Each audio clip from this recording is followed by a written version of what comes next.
നമസ്കാരം. എല്ലാ പ്രിയപ്പെട്ട കൂട്ടുകാർക്കും ഫാസിസ് അക്കാഡമിയുടെ ഇന്നത്തെ പരീക്ഷ വിശകലന വീഡിയോയിലേക്ക് ഹാർദമായ സ്വാഗതം.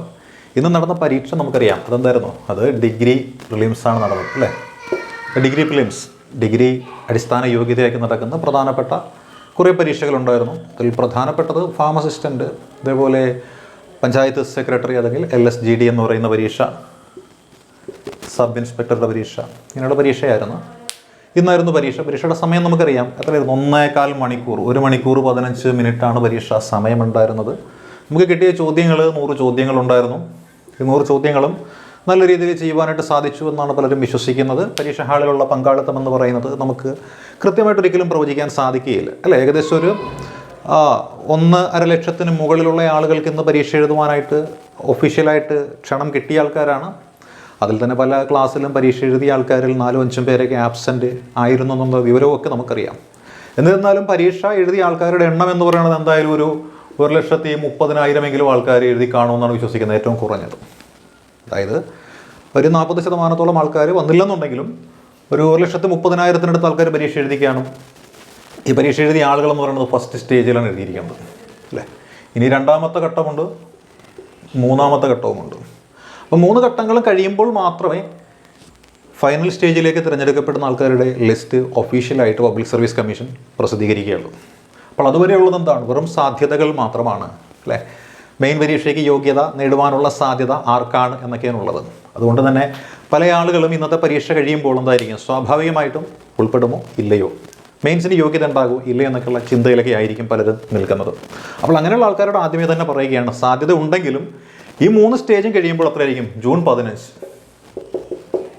അത് കഴിഞ്ഞൊരു 3 മാസം, ജൂലൈ, ഓഗസ്റ്റ്, സെപ്റ്റംബർ അല്ലേ? ഏകദേശം ഒരു ഒക്ടോബർ മാസത്തിലായിരിക്കാം ഇതിൻ്റെ മെയിൻസ് എന്ന് നമുക്ക് അനുമാനിക്കാം. എന്നാൽ ഇതിന് മുൻപായിട്ട് എന്ത് നടക്കും? LDC എന്ന് പറഞ്ഞ പരീക്ഷ നടക്കും അല്ലെ? LD ക്ലർക്കിൻ്റെ പരീക്ഷ നടക്കും. അപ്പോൾ LD ക്ലർക്കിൻ്റെ പരീക്ഷ, ഈ പരീക്ഷ എഴുതിയ ആളുകൾ ഫോക്കസ് ചെയ്യുന്നത് വളരെ നല്ലതായിരിക്കും. കാര്യം ഇപ്പോൾ പഠനത്തിൻ്റെ ഒരു ട്രാക്കിൽ നിൽക്കുന്ന ആൾക്കാരാണ് നിങ്ങൾ.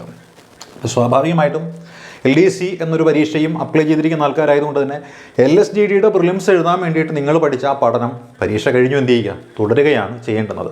ഇവിടെ നമുക്ക് അനുഭവപ്പെട്ട പോരായ്മ എന്താണെന്ന് എല്ലാവർക്കും വ്യക്തമായി കാണുമല്ലോ. ചോദ്യപേപ്പർ കണ്ടപ്പോൾ എന്താണ്?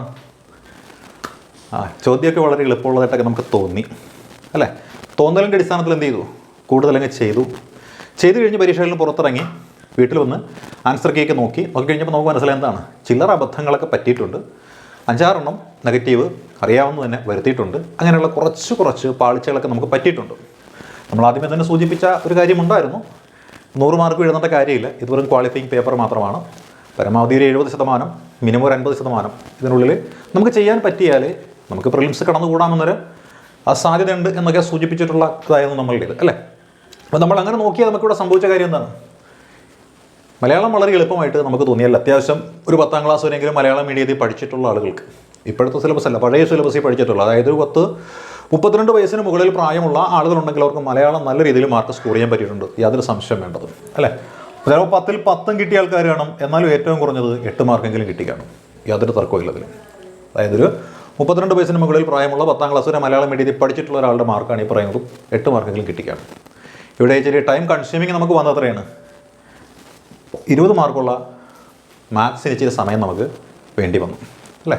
അവിടെ എന്നാലും ഒരു 12 മാർക്ക് മിനിമം നേടാൻ പറ്റും. ആർക്ക്?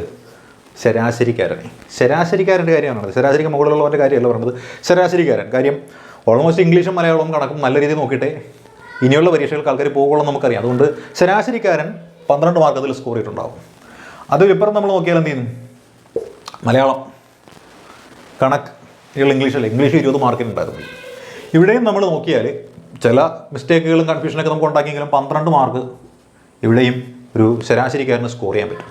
അങ്ങനെ നോക്കിയാൽ അത് വരും ഔട്ട് ഓഫ് 50 32 മാർക്ക് എന്ന് പറയുന്നത് ഈ ഒരു ഏരിയയിൽ സ്കോർ ചെയ്യാനായിട്ട് സാധിക്കും. 32 മാർക്ക് ഒരു ശരാശരിക്കാരനെ, നല്ല രീതിയിൽ പഠിക്കുന്ന ഒരാളെ നമ്മൾ ഉദ്ദേശിക്കുന്നത്. അല്ലാതെ ആദ്യമായിട്ട് പോയി പരീക്ഷയിൽ നിന്ന് കറക്കി കുത്താൻ പോകുന്ന ആളിനെയല്ല, അത്യാവശ്യം പഠിക്കുന്ന ഒരാളിനെയാണ് ഉദ്ദേശിക്കുന്നത്. അയാൾക്ക് 32 മാർക്ക് ഇംഗ്ലീഷിലും മലയാളത്തിലും കണക്കിലും കൂടി സിമ്പിളായിട്ട് സ്കോർ ചെയ്യാൻ പറ്റും. അതിനകത്ത് എന്തെങ്കിലും അബദ്ധം പരീക്ഷകളിൽ നിന്ന് കാണിച്ചെങ്കിൽ മാത്രം 30ൽ കുറയുകയുള്ളൂ.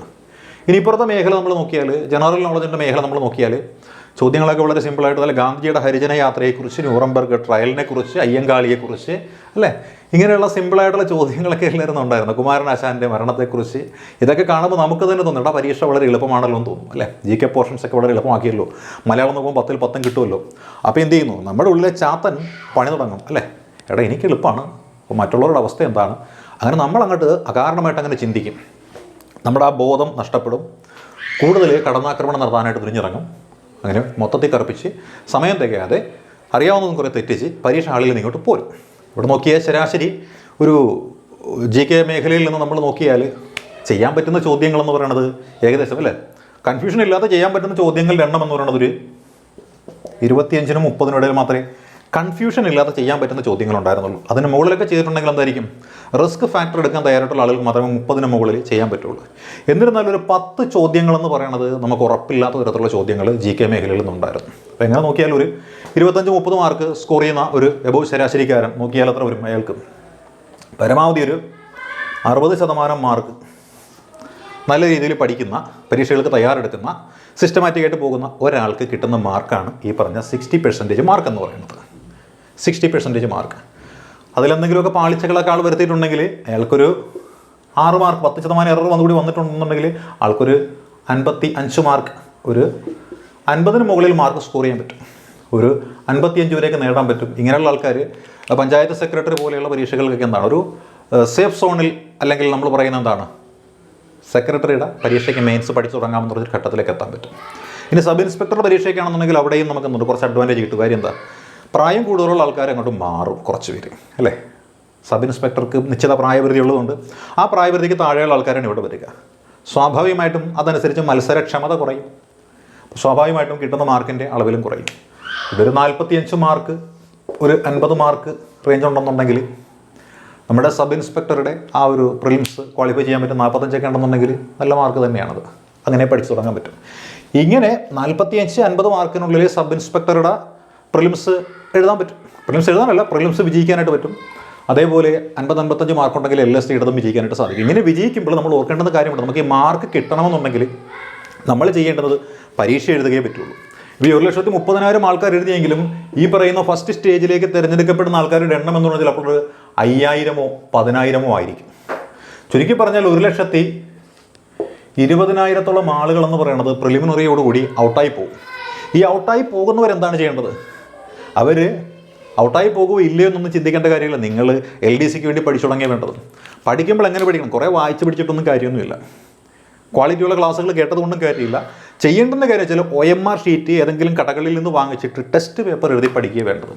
എങ്ങനെയുള്ള ടെസ്റ്റ് പേപ്പർ എഴുതേണ്ടത്, മുൻ വർഷങ്ങളിൽ ചോദിച്ചിട്ടുള്ള ചോദ്യങ്ങൾ, പ്രീവിയസ് ഇയർ ക്വസ്റ്റ്യൻസ് എന്ന് പറഞ്ഞാൽ അതും അതിൻ്റെ എക്സ്പ്ലനേഷനും അല്ല പഠിക്കേണ്ടത്. ഇനി വരാനിരിക്കുന്ന പരീക്ഷകൾക്ക് ചോദിക്കാൻ സാധ്യതയുണ്ടെന്ന് കണക്കാക്കപ്പെടുന്ന ചോദ്യങ്ങൾ നമ്മൾ കണ്ടെത്തിയാണ് പഠിക്കേണ്ടത്. അത്തരത്തിൽ പഠിച്ചാണ് പരീക്ഷ എഴുതേണ്ടത്. അത്തരത്തിലൊരു പരീക്ഷ ബാസിസ് അക്കാഡമി നടത്തുന്നുണ്ട്. നമ്മൾ പരീക്ഷകൾ എന്നും പറഞ്ഞിട്ട് നമ്മുടെ ഒരു ഓൺലൈൻ ടെസ്റ്റ് സീരീസ് ഉണ്ട്. പരീക്ഷകൾ എന്നാണ് പേര്. അതായത് 100 ടെസ്റ്റ് സീരീസാണുള്ളത്. 100 test series, 100 പരീക്ഷകളാണുള്ളത്. 100 പരീക്ഷകൾ എന്ന് പറയാൻ നേരത്ത് എങ്ങനെയാണത്, ആ 100 പരീക്ഷകൾ വെച്ചാൽ 100 ചോദ്യങ്ങൾ വീതമുള്ള 100 പരീക്ഷകൾ, അതായത് 10,000 ചോദ്യങ്ങൾ, അതിൻ്റെ 10,000 ഉത്തരങ്ങൾ, അതിൻ്റെ 10,000 എക്സ്പ്ലനേഷനുകൾ, ടോപ്പിക് വൈസും സബ്ജക്റ്റ് വൈസുമായിട്ടാണ് അത് മുന്നോട്ട് പോയിക്കൊണ്ടിരിക്കുന്നത്. അതിപ്പോൾ ഞങ്ങൾ തുടങ്ങിയിട്ട് കുറച്ച് നാളായി. ഇനി LDC പരീക്ഷയ്ക്ക് സമയം വളരെ കുറവുള്ളൂ, 100 ദിവസത്തിലൊക്കെ താഴെ നടക്കാന്നുള്ളൂ. അപ്പോൾ പരീക്ഷ എഴുതി പഠിക്കണമെന്ന് ആഗ്രഹമുള്ള ആൾക്കാരുണ്ടെന്നുണ്ടെങ്കിൽ നിങ്ങൾക്ക് ഞങ്ങളുടെ കോഴ്സിലേക്ക് ജോയിൻ ചെയ്യാവുന്നതാണ്. ഏത് കോഴ്സിലേക്കാണ് ജോയിൻ ചെയ്യാൻ പറ്റുക, ഞങ്ങളുടെ പരീക്ഷകൾ എന്ന് പറഞ്ഞ കോഴ്സിലേക്ക് ജോയിൻ ചെയ്യാവുന്നതാണ്.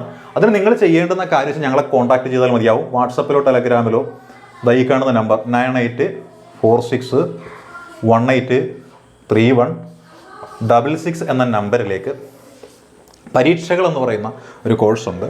അതിൽ ജോയിൻ ചെയ്യാൻ താല്പര്യമുള്ള ആൾക്കാർ ഈ ഒരു നമ്പറിലേക്ക് വാട്സപ്പിലോ ടെലഗ്രാമിലോ മെസ്സേജ് അയച്ചാൽ മതിയാവും. LDC ടെസ്റ്റ് സീരീസ്, അതാണ്. മെമ്പർഷിപ്പ് ഫീ മാത്രമേ ഇതിനുള്ളൂ. മെമ്പർഷിപ്പ് ഫീ എന്ന 100 ടെസ്റ്റ് സീരീസുകൾക്കായുള്ള മെമ്പർഷിപ്പ് ഫീ എന്ന് പറയുന്നത് 750 രൂപയാണ് മെമ്പർഷിപ്പ് ഫീ ഉള്ളത്. ഇത് ഓൺലൈനായിട്ട് പേ ചെയ്തിട്ട് ഈ ഒരു പരീക്ഷാ സ്കീമിലേക്ക് ജോയിൻ ചെയ്യാവുന്നതാണ്. ഇത് ബാസിസ് അക്കാഡമിയുടെ എക്സാം വിങ് തയ്യാറാക്കുന്ന 100 ടെസ്റ്റ് സീരീസാണ്.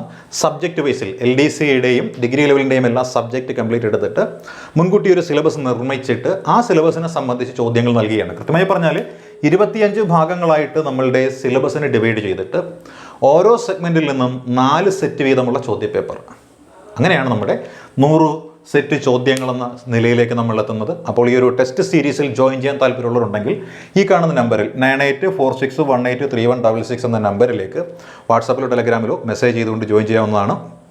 അപ്പോൾ ഇനി പരീക്ഷ എഴുതുന്ന കൂട്ടുകാർക്കും പരീക്ഷയ്ക്കായിട്ട് തയ്യാറെടുത്തുകൊണ്ടിരിക്കുന്ന കൂട്ടുകാർക്കും എല്ലാവർക്കും വിജയാശംസകൾ നേരുന്നു. All the best.